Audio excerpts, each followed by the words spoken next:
What's up, y'all? I'm just leaving the gym after a solid chest and shoulders day.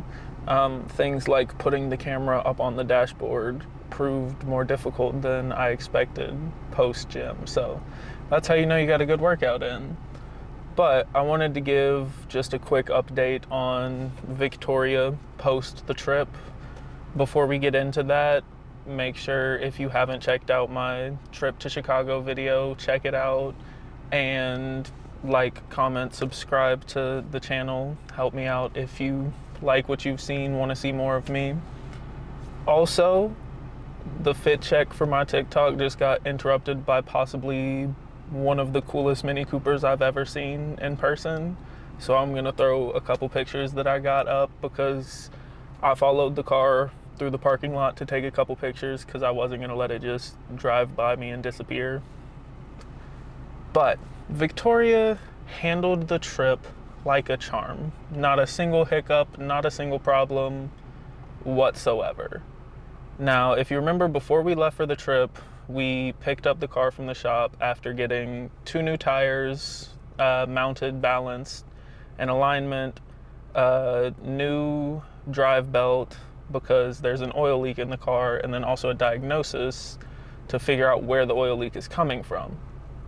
They didn't figure out where the oil leak was before I went on the trip, so after getting back, I took my car back up to the shop so they could figure out where the oil leak was coming from, because they said it was coming from the timing cover, either upper or lower, and only a difference of like $400 or $500 in the cost between the two. So definitely wanted to figure out which one it was.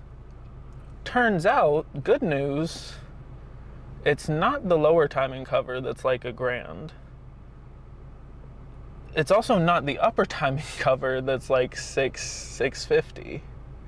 Apparently it is the boost hose for the turbocharger that has a crack or a split in it and needs to be replaced, which luckily will be cheaper than either of the timing covers, so I can't say that I'm all that upset about it. It's just now figuring out when we're gonna get the car in to get the 2 other tires that we need and this boost hose. And then once that is done, hopefully, if the boost hose doesn't solve my underboost issue, which I don't know if they're related, I don't think they're necessarily. I don't think that hose is the cause of my check engine light. Then we take care of that check engine light, because I swear, the one thing I've been trying to do for the past year is get rid of that little yellow light. And I feel like I'm getting close. I feel like I'm right on the cusp of getting the car straight, getting everything up to date, changed, solid. And then I can do fun things like get an air intake, get an exhaust, get the car tuned. I still haven't decided about the stereo because I really want Apple CarPlay, but if I change the stereo, I lose the 6-disc CD player I have. And it's not just the CD player, but 6-disc? It's a lot of discs in the CD player at one time. You can't really beat that. And granted, I could get like an MK7, 7.5, like retrofit the radio. I just don't know if I'm ready to give up my physical media yet, because I don't have anything else in my life that plays CDs. But Vic's doing good. I need to go put some more gas in her. Ain't got no gas. And then I've got work later today, but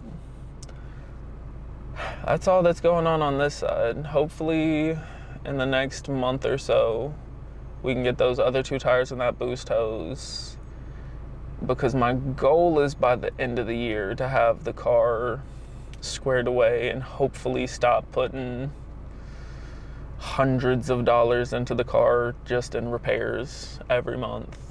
All right, thank y'all for watching. I've just sort of rambled on about my car, and really that's about 80% of what I do anyways. So until the next update, y'all stay safe and check out my other social medias.